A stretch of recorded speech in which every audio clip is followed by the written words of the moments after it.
हमें तो आदत है बिजी रहने की, वरना किन के पास वक्त है काम करने का। जी हाँ दोस्तों, मुख्तियार सिंह करनावल, अलवर, राजस्थान यूट्यूब चैनल पर आपका स्वागत है। तारीख आज 26 मार्च सन 2022 शनिवार है और इस वक्त शाम के 9:15 बज चुके हैं। मैं हूं आपका चाहता दोस्त मुख्तियार सिंह करनावल, MIA अलवर, राजस्थान। दोस्तों, जैसा कि मैंने अभी कहा कि हमें तो आदत है बिजी रहने की, वरना किसके पास वक्त है काम करने का। ये किसी लेखक ने नहीं लिखा या किसी बहुत बड़े महान वक्ता ने नहीं बोला। बस यूं ही अभी थोड़ी देर पहले मैं फेसबुक अभी मैंने लाइव किया था फेसबुक पर, तो अचानक मैंने ऐसे सोचा कि पहले मैं मतलब बिजी रहता हूँ, अपने काम में बिजी रहा, उस वजह से फेसबुक वगैरह सोशल मीडिया से दूर रहा। अब फिर थोड़ा सा वक्त मिला है तो खाली समय नहीं कटता तो बिजी फिर से हो गया। चलो सोशल मीडिया पर बिजी होते हैं। बस यहीं से बस अचानक मेरे दिमाग में ये बात आई और जैसे ही फेसबुक मैंने शुरू किया, तारीख वारीख मुख्तियार सिंह करनावल ये वो सब बाद में बताया और पहली लाइन ही बोली मैंने, और ऐसे स्टाइल में बोली, हमें तो आदत है बिजी रहने की, वरना किसके पास वक्त है काम करने का। ये जो है ना काम करने का, ये मैंने उसी वक्त जोड़ा अचानक। पहले तो इतना ही था कि हमें तो आदत है बिजी रहने की और वरना किसके पास वक्त है, पता नहीं क्या बोलता, और अचानक बोल दिया वरना किसके पास वक्त है काम करने का, और कुछ सूझा नहीं तो ये बोल दिया। बाद में मैंने सोचा कि सही है, इसका अर्थ तो निकाल कर देखूं कि सही है कि गलत है। जब मैंने गहराई से इसका अध्ययन किया, अभी ये सीरीज एक अच्छे और महान वक्ता कैसे बने, ये बनाने से पहले मैंने उसका थोड़ा सा देखा कि मैंने क्या बोला, उसको लिखूं कॉपी पर। लिखा तो मुझे तो बहुत अच्छा लगा, इसका मीनिंग ही बहुत अच्छा निकला कि हमें तो आदत है बिजी रहने की, वरना किसके पास वक्त है काम करने का। अच्छा, मतलब इतने बिजी रहते हो, आदत है आपकी बिजी रहने की, वरना किसके पास वक्त है। नहीं तो लोग यूं ही उनके पास वक्त फालतू चीज़ों के लिए बहुत होता है, तो इसका सेंस भी निकलता है, मीनिंग भी निकलता है, इसके कई अर्थ निकलते हैं। एक एक फिलोसफिकल अंदाज की ओर ले जाती है ये लाइन, यूं ही बोल दी। अच्छा लगा ना सुनने में। इसे कहते हैं सिक्सर मारना, डायरेक्ट सिक्सर। मैं अपने दर्शकों को और अपने मित्रों को, मतलब मित्र ज़्यादा कहूँगा दर्शकों की बजाय, मैं हमेशा एक ही चीज़ सिखाता हूँ। उसमें बहुत सारी चीज़ें, लेकिन एक चीज़ पर ज़रूर फोकस रखता हूँ कि अगर आप सिक्सर मारें, मेरा स्टाइल है ये, इट्स माय स्टाइल। अगर आप मानते हो कि मैं अच्छा बोलता हूँ तो आप भी सिक्सर ही मारिए। कब मारे जाते हैं सिक्सर? जब बहुत अनुभव होता है, एन एक्सपीरियंस्ड पर्सन, अनुभवी व्यक्ति जिसने जीवन की सच्चाइयाँ देखी होती हैं। तभी मैं कहता हूँ कि एक अच्छे वक्ता बनने के लिए आप खुद प्रैक्टिकल करें। जिंदगी में आपने प्रैक्टिकल कर करके देखे हैं। आप खुद बिजी रहते हैं, आपकी फितरत है बिजी रहना, आपकी आदत है, आप खाली नहीं रह सकते, मतलब नहीं रह सकते। मैंने देखा अपने आप को, पूरी उम्र हो गई मुझे बिजी रहते हुए। अभी ये लॉकडाउन के अंदर, लॉकडाउन में हम घर पर बंद हो गए, नज़रबंद हो गए हम सब। मात्र ये 2-3 महीने जो हम बंद रहे घर पर, एक एक मिनट कटना भारी हो गया था। शुक्र है मोबाइल था, अदरवाइज पता नहीं क्या होता, कैसे कटता वो वक्त। हाँ, मोबाइल नहीं होता तो फिर किताबें जितनी भी अलमारी में भरी पड़ी हैं सब पढ़ लेते 4-4 बार। तो दोस्तों, जिंदगी को अगर हम जीते हैं, वो कहते हैं ना कि कई बार मैंने पहले भी कहा कि तुम्हारे पास जो मोती हैं सब खरीदे हुए हैं, मेरी तरह समुंदर खंगालो तो जाने। जिंदगी की प्रैक्टिकल करके जिंदगी की उसमें क्या क्या बोलते हैं, go through the trials and tribulations, English में बोलते हैं कि go through the trials and tribulations, दुखों और संकटों और आजमाइशों में से निकलना, उनमें से गुजर के निकलना। क्या बोलते हैं कि तो जब सोना तप कर, भट्टी में से तप कर निकलता है तो वो सोना बनता है। आप मेरी ये जो नॉलेज देख रहे हैं, मेरा ये जो बोलने का अंदाज देख रहे हैं, जो मैं ये बता रहा हूँ, मैं सिखा रहा हूँ कि एक अच्छे वक्ता कैसे बने। ये कोई 5, 10, 15 मिनट का काम नहीं है, 2, 4, 5, 10 दिन का काम नहीं है। या तो वो सारी मुसीबतें आप देखें जो हमने देखी, या फिर मत देखें, ना दिखाए भगवान हर किसी को वो मुसीबतें। या फिर आप दूसरे की मुसीबतों को सुनकर अनुभव प्राप्त कर लें, तो बनते हैं हम एक अच्छे वक्ता। खैर दोस्तों, मैं कहाँ ओपनिंग में उलझ गया। दोस्तों, आज एपिसोड 7 है। हम 6 एपिसोड पर काम कर चुके हैं और आज हम डायरेक्ट 7वें एपिसोड पर काम करेंगे कि एक अच्छे वक्ता या एक अच्छे मन संचालक आप कैसे बने।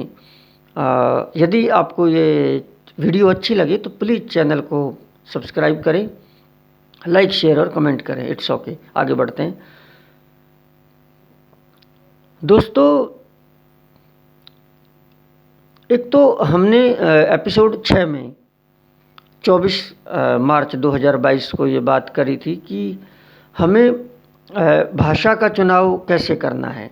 आपने जो भी भाषा चुन ली, हिंदी चुनी, इंग्लिश चुनी, पंजाबी या कोई क्षेत्रीय भाषा चुनी, या कोई राष्ट्रीय या फिर अंतर्राष्ट्रीय भाषा आपने चुनी,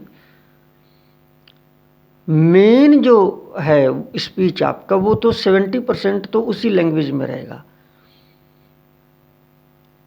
70 क्या बल्कि 80%। बाकी जो 20% रह गया है,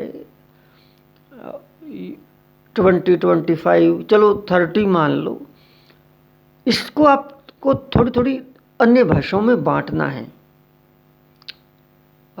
जितनी भी भाषाएं आप जानते हो, कहीं इंग्लिश की कोई बोल दो कहावत कि देयर इज ए से, एक कहावत है इंग्लिश में, empty mind is devils workshop,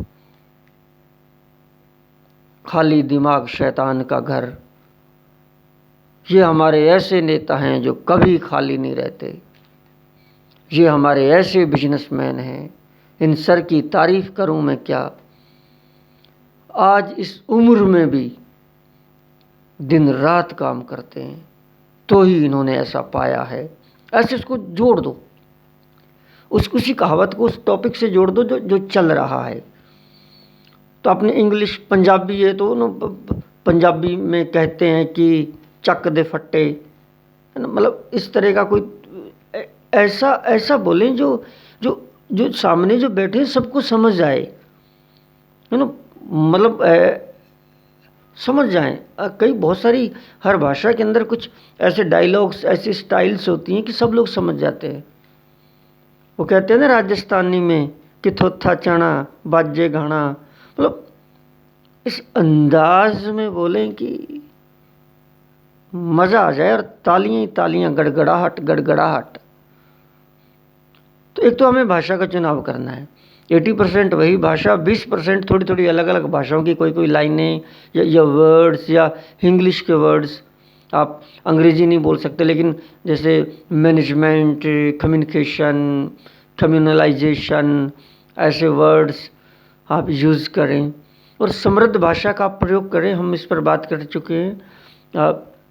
शुद्ध, किसी भी भाषा में शुद्ध भाषा का प्रयोग करके आप भाषण ना ही दें। अगर आप महान वक्ता बनना चाहते हैं तो जो शब्दों की जो वोकेबलरी है, जो शब्दावली है, उसमें उर्दू के भी हों, उसमें पंजाबी के हों, जो 4-5 भाषाएं हैं, जो देसी और वर्ड्स का जो चुनाव है, जो शब्दों का चुनाव है, वो it shouldn't be very formal, बहुत ही फॉर्मल ना हो। बहुत सारे वर्ड्स आप इनफॉर्मल अर्थात अनौपचारिक भी यूज करें।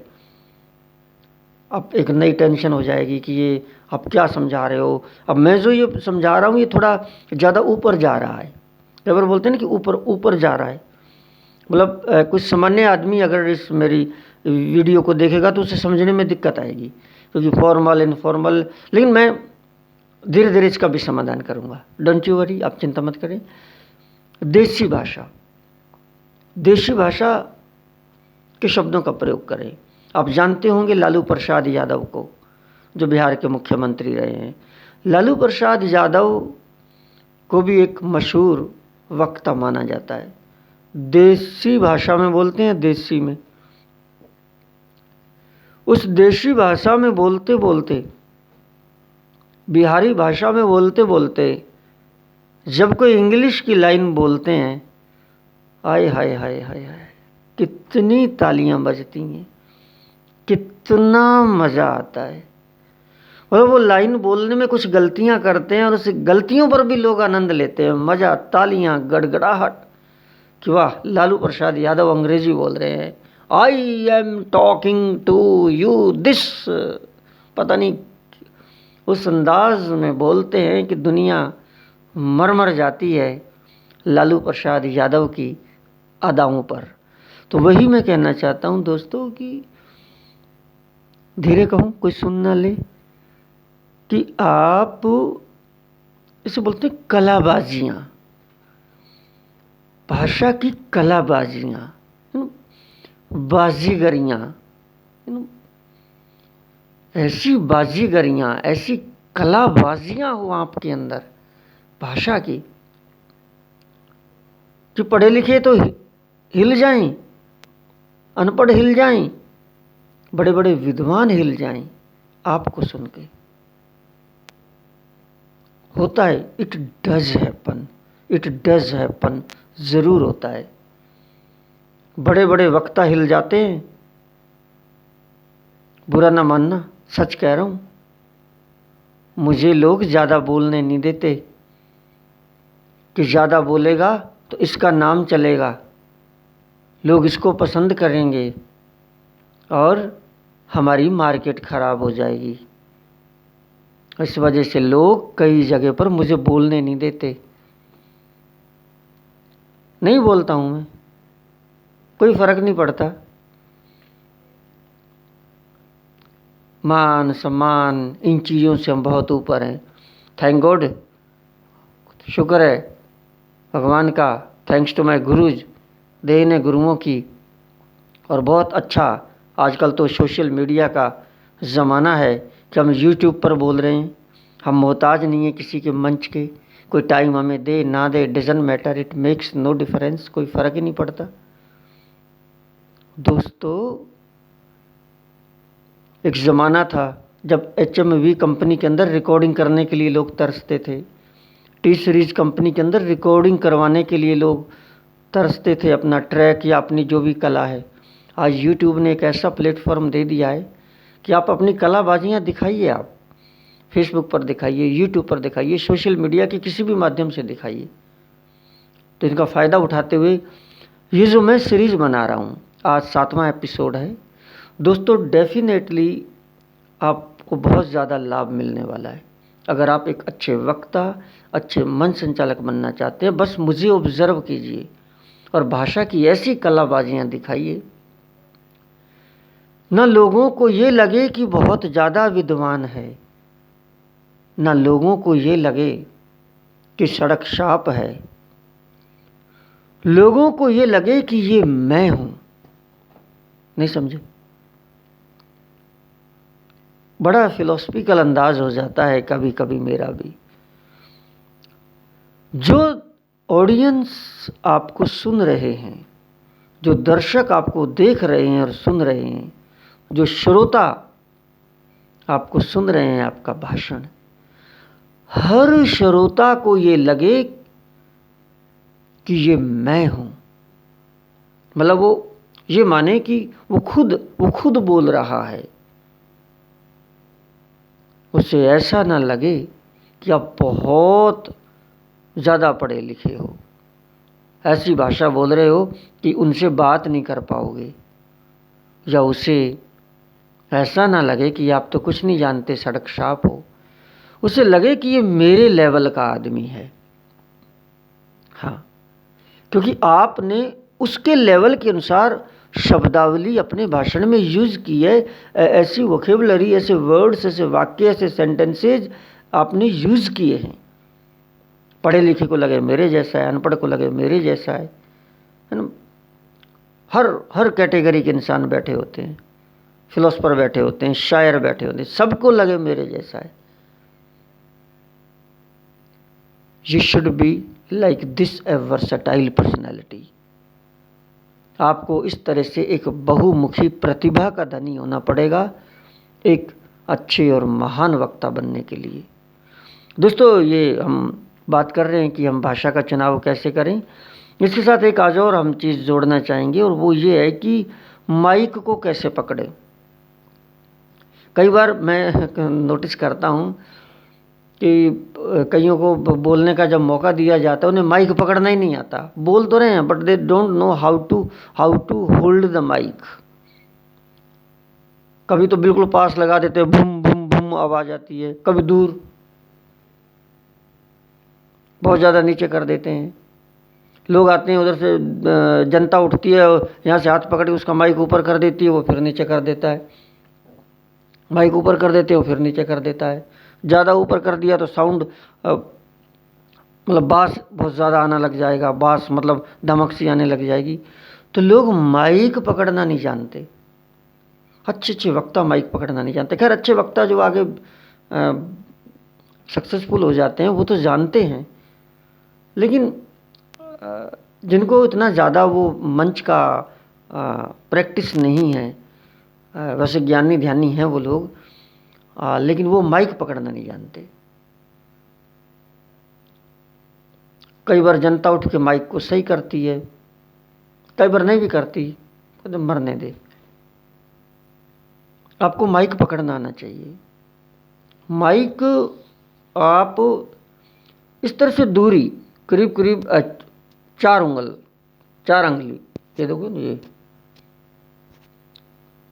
आप करीब 4 अंगुली की दूरी रखें। अब 4 अंगुली वहाँ आप कोई नापोगे तो है हो नहीं, ना आप अंगुलियों से ऐसे नाप सकोगे, ना ही कोई इंची टेप होगा आपके पास। तो फिर क्या करूँ? ज़्यादा नीचे नहीं, ज़्यादा ऊपर नहीं, बीच में। तो कैसे बीच में? जब आप बोलेंगे माइक पर, सामने जो बॉक्स रखे हैं जो लाउड स्पीकर हैं, उनकी आवाज़ आपके कानों को सुनाई देगी। सुनना कभी गौर से। जब आप बोलेंगे माइक पर, जो लाउड स्पीकर बाहर लग रहे हैं या अंदर कोई बॉक्सेज कॉलम वगैरह रखे हुए हैं, उनकी आवाज़ आपके कानों में आएगी। सुनना इस कान से, ऐसे कान मत कर देना सुनने के लिए, बस थोड़ा एक्टिव रहना, सुनाई दे जाएगी। उसी में आप चेक कर लेंगे कि बहुत ज़्यादा धमक है या नहीं है, या आवाज़ कम है या ज़्यादा है। यह एक तरीका है। और फिर बीच बीच में थोड़ा सा देख लेना, बीच बीच में देख लेना माइक कहाँ है, ज़्यादा नीचे तो नहीं जा रहा। जो लोग हो रहे हों खुश, बजा रहे हों तालियां, हंस रहे हों, आनंद आ रहा हो, लोगों को मज़ा आ रहा हो, तो समझना माइक ठीक है, समझना माइक ठीक है। और कई बार कोई लोग माइक इधर भी कर देते हैं, फिर जैसे बॉडी लैंग्वेज में ऐसे करेंगे तो माइक इधर हो जाएगा, इधर हो जाएगा। आपको माइक इधर उधर नहीं करना है, सीधा रखना है नीचे। तो माइक पकड़ना सीखिए। मैंने माइक पकड़ना सीखा है दोस्तों, इस वजह से मैं यदि माइक ना पकड़ूं तो मुझसे वीडियो नहीं बनती। कई लोग यहाँ लगा लेते हैं, कई बार मैं भी लगा लेता हूँ, कॉलर के माइक लगा लिया, कान के लगा लिया, मुझसे नहीं बनती, क्योंकि माइक पकड़ने की मुझे बहुत ज़्यादा प्रैक्टिस है, बहुत ज़्यादा है। काम यही करते थे पहले, यही करते थे, बोलने का ही काम करते थे। छोड़ दिया। अब क्या करते हो? अब यूट्यूब पर काम करता हूँ, ऐसे ही एंजॉय कर रहा हूँ। तो दोस्तों, माइक कैसे पकड़ें, हमें आना चाहिए, और एक अच्छे वक्ता को जरूर आना चाहिए, और एक मंच संचालक को भी जरूर आना चाहिए। मंच संचालन करने चले हैं, माइक पकड़ना जानते नहीं हैं। तो आज हम इतना ही डिस्कस करेंगे कि हमें भाषा के अंदर कलाबाजियाँ लानी हैं, भाषा के अंदर हमें वैरायटी लानी है, शायरी भी मारनी है, शायरी या फिर कविता या इंग्लिश की कहावतें और मुहावरे, खुद की इजाद की हुई भाषा बोलें आप। रटी रटाई फॉर्मल भाषा बोलने के बजाय तो खुद की इजाद की हुई भाषा बोलें। एक बार मैंने स्पीच दिया था, छोड़िए कहाँ दिया था, बहुत लोग थे, सेमिनार हुई थी, चल बता देता हूँ, झुंझुनू में दिया था, राजस्थान के झुंझुनू में एक बार मैंने स्पीच दिया था। बहुत लोग थे, सेमिनार थी, पता नहीं 300 थे कि 400 लोग थे। 3 दिन से सेमिनार हो रही थी, बड़े से बड़े वक्ता भाषण दे रहे थे, पक रही थी दुनिया। जब आया नंबर हमारा, आप अंदाज़ा लगा सकते हैं मेरे इस बोलने के तरीके से कि क्या हुआ होगा।